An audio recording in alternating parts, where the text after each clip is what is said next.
Yeah, we can see it. so these are a couple of markets that Cody and I identified, more Cody and Justin before me, but went through and pulled some data together. What you see here on the screen is it represents roughly 65,000 homes that are these little green dots here. Green means fiber. I'm sorry, no fiber. Red means fiber. So there's a couple of dots in there. But out of all 65-ish thousand homes, there are only about 2,000 who actually have homes that have access to fiber. So these are just some of the cities that we've identified to go after first, but to kind of give you an idea of the potential opportunity. This is what it looks like. It'll take a second for this screen to populate.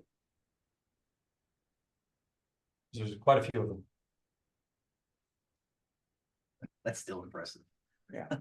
And I've seen it.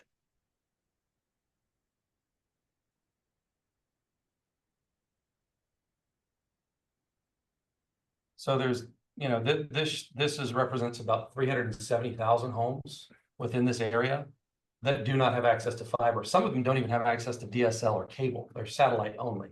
Now, I don't know if it would make sense to go after those because those maybe acreage, Yeah, they might be farm homes, things like that.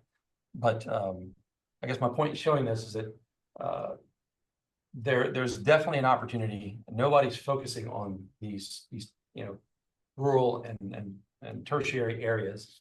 In my experience, you end up with a bunch of people that are fighting over the urban, suburban, and what I call sub-rural areas of the major cities.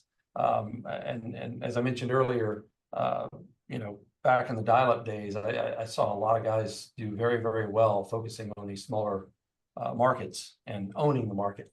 Because the opportunity here is you kind of become that rural player that goes and builds these cities. You end up with 60, 70, 80% uptake in these areas, and then somebody comes along and wants to buy all of them, roll them together.